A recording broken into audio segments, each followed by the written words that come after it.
নাটোরে 52 কেজি গাঁজাসহ 3 জনকে আটক করে মাদকদ্রব্য নিয়ন্ত্রণ অধিদপ্তরের একটি দল।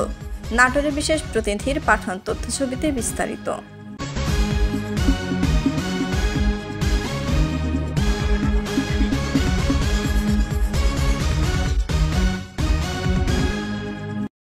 নাটোরে গাঁজাসহ হোসেন আলী, শরীফ ইসলাম এবং সবুজ আলী নামে 3 জনকে আটক করেছে মাদকদ্রব্য নিয়ন্ত্রণ অধিদপ্তরের রাজশাহী বিভাগীয় কার্যালয়ের একটি দল।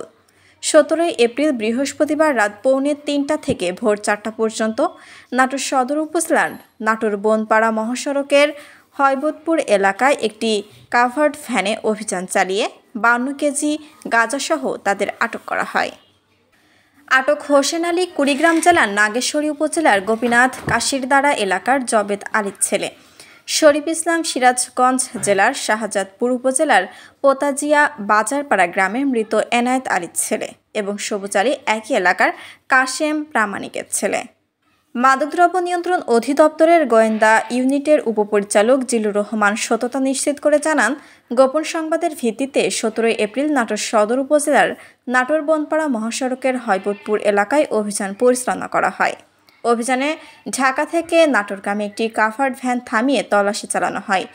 এ সময় কাভার্ড ভ্যানের ভিতরে বিশেষভাবে সংরক্ষিত অবস্থায় 52 কেজি গাঁজা উদ্ধারপূর্বক জব্দ করা হয়। এ সময় এই মাদক পরিবহনের অভিযোগে হোসেন আলী, শরীফ ইসলাম এবং সবুজ আলী নামে 3 জনকে আটক করা হয়। পরে সকালে তাদের বিরুদ্ধে মাদকদ্রব্য নিয়ন্ত্রণ আইনে মামলা দায়েরের পর নাটোর সদর থানায় হস্তান্তর করা হয়। নাটোর সদর থানার officer incharge OC Mahbur Rahman এর সততা নিশ্চিত করে জানান, থানায় আইনি প্রক্রিয়া শেষে আটককৃত 3 জনকে বৃহস্পতিবার বিকেলে বিজ্ঞ আদালতের মাধ্যমে জেল হাজতে প্রেরণ করা হয়েছে। শিলা আক্তার, ডেস্ক রিপোর্ট, চ্যানেল এ নিউজ।